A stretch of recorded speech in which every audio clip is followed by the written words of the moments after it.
오늘부터는 예수님께서 베풀어 주시는 과부의 비유의 말씀을 생각해 보도록 하겠습니다. 오늘은 특별히 과부의 비유를 말씀하시기 전에 예수님께서 이 과부의 비유를 왜 말씀하셨는지 그 이유를 생각해 보도록 하겠습니다. 오늘 우리가 읽은 본문의 말씀은 우리가 너무나 잘 아는 과부의 헌금 비유입니다. 그런데 앞서도 말씀을 드렸던 것처럼 그 비유를 왜 예수님께서 말씀하셨는지 서론 부분에 해당되는 말씀입니다. 왜 예수님께서 과부의 헌금 비유를 말씀하셨는지 39절 말씀을 보시면은 서기관들을 삼가라 이렇게 말씀하고 있습니다. 삼가라, 여러분 무슨 뜻입니까? 피하라, 조심하라, 뭐 이런 뜻 아니겠습니까? 이 서기관들을 삼가라 이렇게 말씀하셨기 때문에 그들과 같이 되지 말아라, 그들의 행실을 담지 말아라 이런 뜻이죠. 그렇다면 서기관들의 행실이 어땠길래 그들과 같이 되지 말고 그들의 행실을 담지 말라고 예수님께서 말씀하신 것입니까? 오늘 본문 말씀을 보시면은 먼저 서기관들은 긴 옷을 입고 다닌다 이렇게 말씀하고 있습니다. 여러분, 서기관들이 주로 입고 다니던 옷을 말하는 것인데, 여러분 세마포로 된 원피스 같은 통옷을 먼저 입었습니다. 서기관들은. 그리고 겉옷을 입었는데 그 위에 두루마기 같은 것을 이렇게 걸쳤죠. 처음에는 서기관의 유니폼처럼 화려하지 않은 복장으로 시작을 했습니다. 그런데 시간이 지나면 지날수록 여러분 모든 사람들은 다 변질되지 않습니까? 서기관들의 옷 또한 마찬가지였습니다. 처음에는 서기관이구나 이렇게 표시를 내기 위해서 입었던 옷이었는데 시간이 가면 갈수록 그 직분이 사람들에게 존경의 대상이 되고 또 나름대로 서기관들이 모여서 세력화되다 보니까 점점 그 복장이 복잡해지고 화려해지고 많아지기 시작했던 것입니다. 자기 자신들을 드러내려고 한 것이죠. 인간의 욕망입니다. 세마포에는 색깔이 계속해서 추가되면서 화려해졌고, 여러분 세마포에다가 술을 만들어서 거기에 구약 성경에 아주 유명한 말씀들, 격언들 이런 것들을 막 새겨놓기 시작했습니다. 없던 옷들이 계속해서 추가되기도 하고 옷이 엄청 치렁치렁해지기 시작했습니다. 또한 그 위에 여러분 겉옷을 두른다고 하지 않았습니까? 두루마리 같은 그런 옷들이 점점 길어져서 이렇게 다니면은 땅에 끌고 다닐 정도였습니다. 특히 본문에 긴 옷을 입고 다니는 것 이랬잖아요. 여러분 이 다니다라는 말은 주변을 쓸고 다니다 이런 뜻이 있습니다. 여러분 얼마나 복장이 길었으면 서기관들이 다니는 데마다 땅을 막 이렇게 두루마리로 쓸고 다녔던 거예요. 그야말로 서기관들의 옷은 그들의 외식하는 모습을 적나라하게 보여주는 하나의 상징이 되는 것이죠. 사람들은 저 뭐 하는 짓인가 하는데 누구만 몰라요? 자기들만 모르는 거예요. 자기가 이게 화려하다고 생각을 하는 거예요. 그리고 난 다음에 나오는 것이 여러분 시장에서 문안을 받는 것이라고 했어요. 여러분 서기관들은 그런 옷차림을 하고서 이게 남한테 좀 보여주기 위해서 그런 옷차림을 하고 다니는데 누가 불러주는 곳이 없으니까 어디 가야 되겠습니까? 사람들이 많이 모이는 곳으로 가야 되는 거예요. 옷 입고 할 일 없이 성문 앞에 광장을 다녔습니다. 할 일 없이.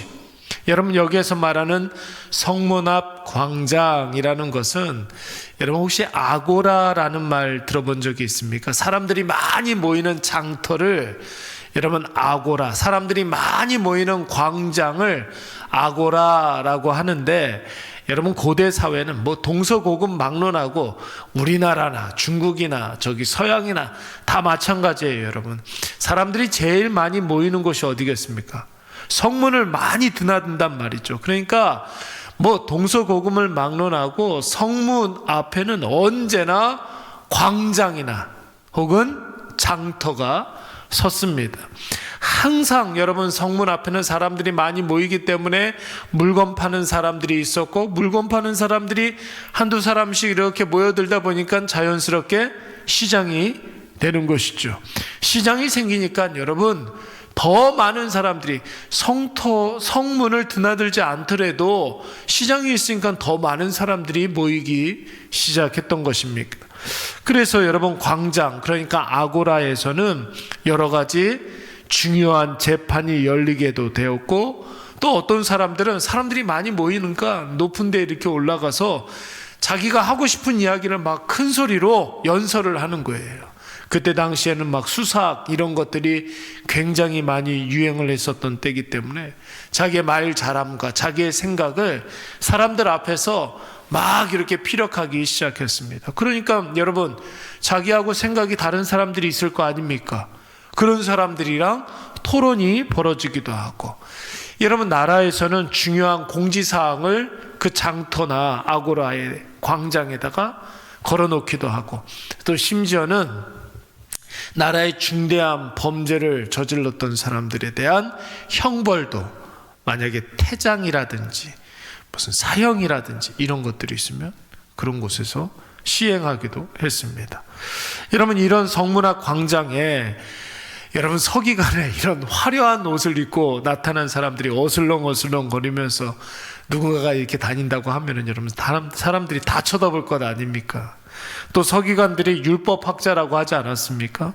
율법을 연구하고 해석하고 적용하고 가르치는 사람들이었기 때문에 사람들이 서기관 옷을 입고 다니는 사람들을 보면은 자동적으로 뭐 하겠습니까? 인사를 한단 말이죠. 여러분 당시에 서기관들이 그런 인사받는 것을 되게 좋아한 거예요. 이런 옷을 입고 다니면서 사람들에게 인사받는 것을 좋아했어요. 그러니까 자신들의 존재를 확인하는 곳이었죠. 높임을 받을 수 있는 곳, 박수를 받을 수 있는 곳으로 찾아다녔던 것입니다. 다음으로 나오는 서기관들의 행태는 무엇이냐면 39절 말씀에 보니까 회당의 높은 자리와 잔치 윗자리를 원했다라고 그랬습니다. 여러분 우리말 높은 자리, 윗자리는 똑같은 단어예요. 그런데 서로 이렇게 반복되는 말을 좀 피하기 위해서 다른 표현을 쓴 건데, 헬라어에서는 이 단어가 첫째라는 말과 기대어 눕는 의자라는 말의 합성어로 되어 있습니다.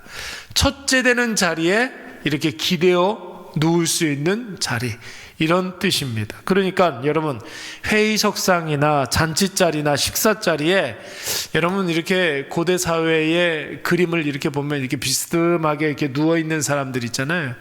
여러분 그게 식사하는 모습이에요.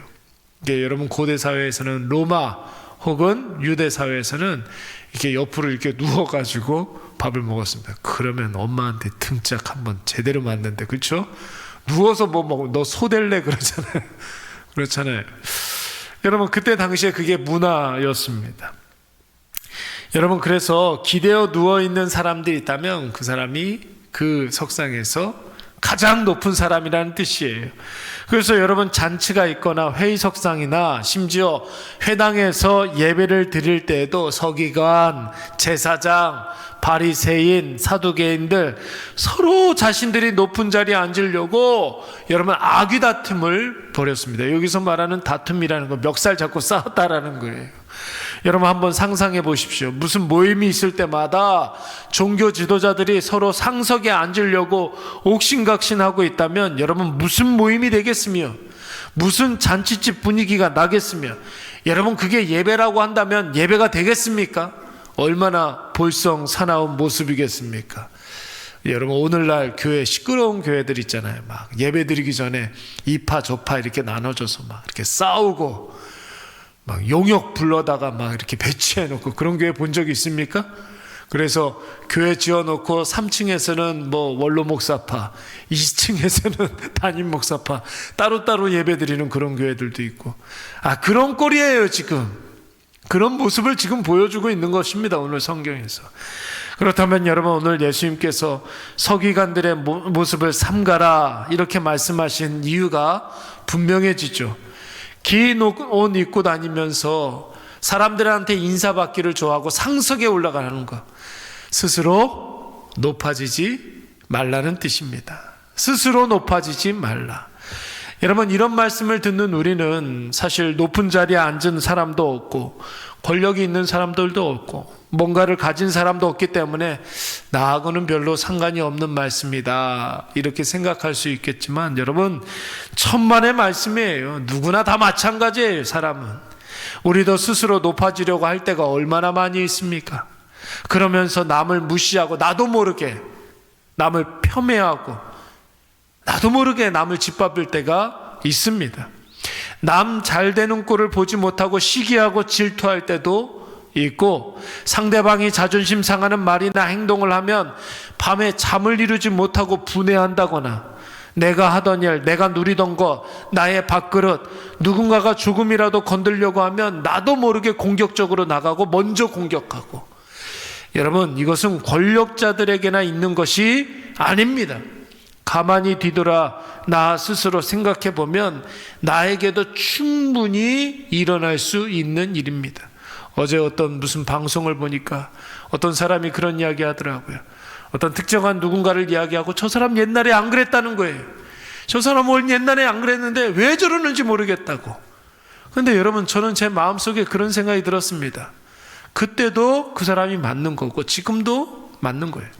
다만 나는 그런 상황이 되지 않았기 때문에 나는 안 그러는 거지, 그 사람은 상황이 바뀌었기 때문에 그의 욕망이 자기 자신을 그렇게 만들어 가는 거예요. 사람은 여러분 누구나 다 마찬가지. 자기 마음대로 살려고 한다면 고삐 풀린 망아지처럼 여기저기 쏘다니고 다니면서 이런 사고 저런 사고를 치는 게 바로 사람입니다. 우리는 다 말씀에, 여러분, 그 기둥에 꽉 매어 있는 자들이 되어 있어야 할 줄로 믿습니다. 그래야 여러분 스스로 높아지지 아니하고 스스로 부끄러움을 당하지 않게 되는 것입니다. 여러분, 보석은 내가 나 자신을 드러내지 않아도 언젠가는 드러나게 될 줄로 믿습니다. 그렇잖아요. 보석은 여러분 누군가가 알아보게 되어 있습니다. 인사받는 사람이 되기보다는 인사하는 사람이 되어야 할 줄로 믿습니다. 그 사람을 통해서 여러분 인사받는 자나 인사하는 자나 먼저 평안이 임하게 될 줄로 믿습니다. 말 속에서도 빛날 사람은 상석에 가서 앉지 않아도 말 속에서도 빛날 사람은 다 빛나게 되어 있는 거예요. 여러분, 예수님께서 교만이 끝도 없는 가버나움에게 뭐라고 이야기했습니까? 마태복음 11장 말씀을 보시면, 가버나움아 네가 하늘에까지 높아지겠느냐? 어디까지 낮아지리라? 어디까지 낮아지리라? 음부에까지 낮아지리라. 가버나움아, 네가 높아지려면 하나님이 될 수 있겠느냐? 너의 그런 스스로 높아지려고 하는 그런 마음은 음부까지, 지옥에 떨어지리라 말씀하고 있습니다. 여러분, 우리가 높아지면 어디까지 높아지겠습니까? 스스로 높아졌다가 누군가에 의해서 낮아지게 되면 그때는 상처가 더 큰 법이에요. 왜요? 그때는 떨어지는 것이 되는 거예요.